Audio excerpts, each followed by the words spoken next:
Welcome to the Nursing Boy YouTube channel.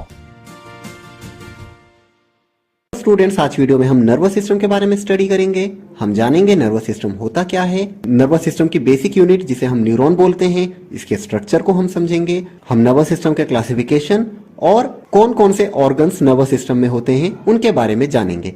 तो चलिए video को स्टार्ट करते हैं। सबसे पहले बात करते हैं what is nervous system. Nervous system हमारी बॉडी का कंट्रोल सेंटर होता है। हम डेली लाइफ में जो भी एक्टिविटी करते हैं, हम खाना खाते हैं, हम सोते हैं, हम रनिंग करते हैं, हम वॉकिंग करते हैं, हम सोचते हैं, इवन आप ये वीडियो भी देख रहे हैं तो भी आपका नर्वस सिस्टम काम कर रहा है, तभी आप ये वीडियो देख पा रहे हैं, समझ पा रहे हैं। अगर नर्वस सिस्टम ना हो तो ये सब कुछ कर पाना पॉसिबल नहीं है। हमारी बॉडी के दूसरे जितने भी सिस्टम्स होते हैं, जैसे कि डाइजेस्टिव सिस्टम है, रेस्पिरेटरी सिस्टम है, मस्कुलर सिस्टम है, वगैरह वगैरह, जितने भी सिस्टम्स हैं वो नर्वस सिस्टम पर फुल्ली डिपेंडेंट होते हैं। नर्वस सिस्टम एक्चुअली में करता क्या है, हमारे बॉडी के ऑर्गन्स को ऑर्डर देता है कोई काम करने के लिए, और तभी वो काम हम कर पाते हैं। नर्वस सिस्टम की जो फंडामेंटल यूनिट होती है उसे हम न्यूरॉन बोलते हैं। न्यूरॉन क्या है? नर्वस सिस्टम का सेल है। जैसा कि आप जानते हैं हमारी पूरी बॉडी छोटे छोटे सेल्स से मिलकर के बनी हुई है।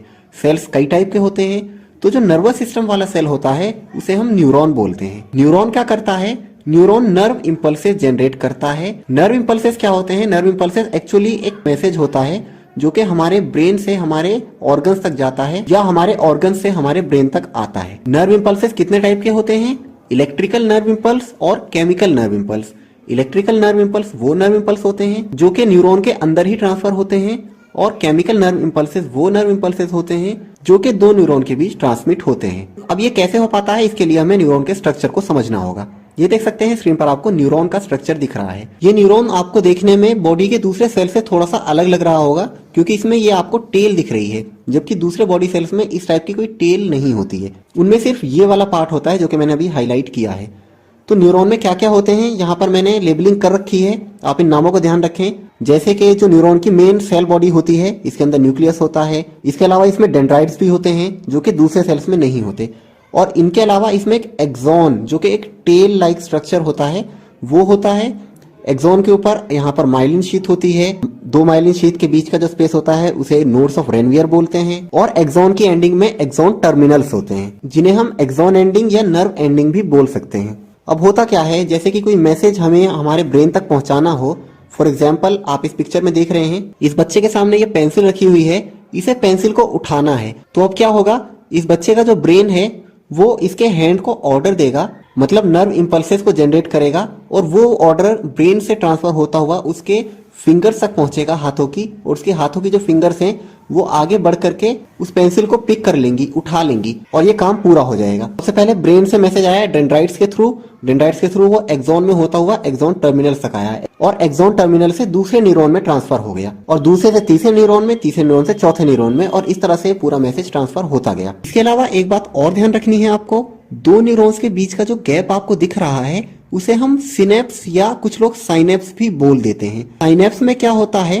केमिकल नर्व इंपल्सेस ट्रांसमिट होती हैं, जबकि जो इलेक्ट्रिकल नर्व इंपल्स है वो हमारे न्यूरॉन के अंदर ट्रांसमिट होता है। तो समझ आ रहा है आपको sequence? With in the neuron electrical nerve impulse होगा, और दो न्यूरॉन्स के बीच यानी सिनेप्स के थ्रू होता हुआ जो नर्व इंपल्स ट्रांसमिट होगा उसे हम केमिकल नर्व इंपल्स बोलते हैं। ठीक है स्टूडेंट्स, तो यहाँ तक तो आपको समझ आ गया। अब आगे बात करते हैं हम न्यूरॉन्स कितने टाइप के होते हैं। तो न्यूरॉन्स तीन टाइप के होते हैं। पहले होते हैं सेंसरी न्यूरॉन, दूसरे होते हैं मोटर न्यूरॉन, और तीसरे होते हैं इंटर न्यूरॉन। इन तीनों को भी समझ लेते हैं हम। सेंसरी न्यूरॉन को एफेरेंट न्यूरॉन भी बोलते हैं। एफेरेंट न्यूरॉन का क्या काम होता है, नर्व इंपल्सेस को सेंसरी ऑर्गन से ब्रेन तक लेकर के जाना। जैसे कि मैंने कुछ देखा, तो मैंने क्या देखा मुझे ये कैसे पता चलेगा, उसके लिए मेरी आईज किसी चीज को देख करके मैसेज को ब्रेन तक पहुंचाएंगी, और ब्रेन उसे डिटेक्ट करेगा कि अच्छा जो चीज मैंने देखी है वो ये है। तो ये हो गए सेंसरी न्यूरॉन्स जिसमें आपके सेंस ऑर्गन्स काम करते हैं। दूसरे टाइप के जो न्यूरॉन है मोटर न्यूरॉन, जिसे हम इफेरेंट न्यूरॉन भी बोलते हैं। इफेरेंट न्यूरॉन का क्या काम होता है, नर्व इंपल्सेस को ब्रेन से टारगेट ऑर्गन तक लेकर के जाना। जैसा कि मैंने एक बच्चे का एग्जांपल देकर के आपको समझाया कि उसे पेंसिल उठानी थी, तो उसके ब्रेन ने ऑर्डर दिया और उसने पेंसिल पिक कर ली। तो वो मैसेज कैसे ट्रांसमिट हुआ, मोटर न्यूरॉन के थ्रू ट्रांसमिट हुआ। तीसरे टाइप के जो न्यूरॉन होते हैं वो इंटर न्यूरॉन होते हैं, जिन्हें हम रिले न्यूरॉन्स भी बोलते हैं। रिले न्यूरॉन में दोनों टाइप के फीचर्स होते हैं, सेंसरी न्यूरॉन के भी और मोटर न्यूरॉन के भी। ये एक ही समय में दोनों टाइप के नर्व इंपल्सेस को ट्रांसमिट कर सकते हैं। तो स्टूडेंट्स, मुझे उम्मीद है यहाँ तक आपको सभी चीजें अच्छी से समझ आ रही होंगी। अब हम आगे बढ़ते हैं और बात करते हैं नर्वस सिस्टम के क्लासिफिकेशन की, मतलब नर्वस सिस्टम को कितने पार्ट में डिवाइड किया गया है। नर्वस सिस्टम को 2 पार्ट में डिवाइड किया गया है। पहला है सेंट्रल नर्वस सिस्टम, जिसे हम सीएनएस भी बोल देते हैं। दूसरा है पेरिफेरल नर्वस सिस्टम, जिसे हम पीएनएस भी बोल देते हैं। सेंट्रल नर्वस सिस्टम में 2 ऑर्गन्स होते हैं, एक होता है ब्रेन और दूसरा होता है स्पाइनल कॉर्ड, जैसा कि आप इस पिक्चर में देख रहे हैं। तो ब्रेन और स्पाइनल कॉर्ड कहाँ है? बॉडी के सेंटर में है। तो आप इजीली याद रख सकते हैं कि सेंट्रल नर्वस सिस्टम के अंदर ब्रेन और स्पाइनल कॉर्ड आते हैं। अगर बात की जाए पेरिफेरल नर्वस सिस्टम की, तो पेरिफेरल नर्वस सिस्टम में हमारी नर्व्स आ जाती हैं, मतलब जो पार्ट ब्रेन और स्पाइनल कॉर्ड में नहीं होता है वो पेरिफेरल नर्वस सिस्टम का ही पार्ट होता है। और पेरिफेरल नर्वस सिस्टम को भी 2 पार्ट में डिवाइड किया गया है, ऑटोनॉमिक नर्वस सिस्टम और somatic nervous system. Autonomic nervous system क्या करता है? हमारी बॉडी के इनवॉलंटरी मूवमेंट्स को कंट्रोल करता है, जैसे कि हमारे विसरल ऑर्गन्स जो होते हैं, हमारी बॉडी के इंटरनल ऑर्गन्स, जैसे कि हमारी लंग, जैसे कि हमारी किडनी, हमारा स्टमक वगैरह वगैरह, इन सबको कौन कंट्रोल करता है? ऑटोनॉमिक नर्वस सिस्टम कंट्रोल करता है। आपको नाम से ही पता चल रहा होगा, ऑटोनॉमिक मतलब काम ऑटोमेटिक हो रहा है। आपका डाइजेशन का प्रोसेस ऑटोमेटिक चलता है, आपको तो नहीं कराना पड़ता। आपने फूड का इंटेक किया और डाइजेशन का प्रोसेस अपने आप बॉडी के अंदर होने लगता है। तो ये है ऑटोनॉमिक नर्वस सिस्टम। और सोमैटिक नर्वस सिस्टम क्या होता है? हमारी बॉडी के वॉलंटरी मूवमेंट्स को कंट्रोल करता है, जैसे कि हमारी स्केलेटल मसल्स हैं, तो उसे कौन कंट्रोल करेगा? सोमैटिक नर्वस सिस्टम कंट्रोल करेगा। मतलब मुझे कोई चीज एक जगह से उठा करके दूसरी जगह ले जानी है तो सोमैटिक नर्वस सिस्टम यहाँ पर काम करेगा। जैसे कि मैंने बच्चे के एग्जांपल से आपको समझाया था कि उसे पेंसिल पिक करनी थी, तो पेंसिल को पिक करने के लिए उसके सोमैटिक नर्वस सिस्टम ने काम किया कि इस पेंसिल को उठा करके इधर लाओ। वहां पर उसकी मसल्स ने काम किया जो कि वॉलंटरी हैं, मतलब जब हम चाहें जब ही वो एक्टिविटी कर सकती है, जब हम ना चाहें जब वो नहीं कर सकती। अब अगर ऑटोनॉमिक नर्वस सिस्टम में हम थोड़ा सा और आगे बढ़ेंगे तो ऑटोनॉमिक नर्वस सिस्टम को फर्दर सब डिवाइड किया गया है 2 पार्ट्स में। पहला है सिंपैथेटिक नर्वस सिस्टम और दूसरा है parasympathetic nervous system. Sympathetic nervous system क्या होता है?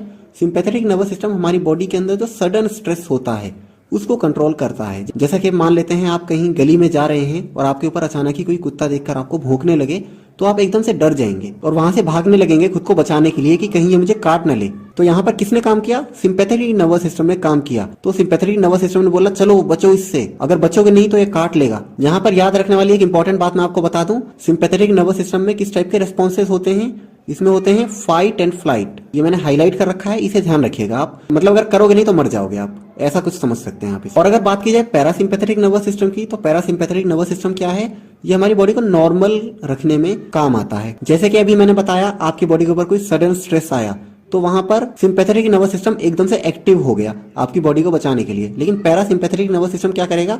आपकी बॉडी को नॉर्मलाइज करेगा। इसके अलावा पैरासिम्पैथेटिक नर्वस सिस्टम हमारी बॉडी का जो होमियोस्टेसिस है, मतलब हमारा जो टेम्परेचर वगैरह है वो बिल्कुल नॉर्मल हो, इसके लिए काम करता है। पैरासिम्पैथेटिक नर्वस सिस्टम में किस टाइप के रिस्पॉन्सेज होते हैं? इसमें होते हैं रेस्ट एंड डाइजेस्ट।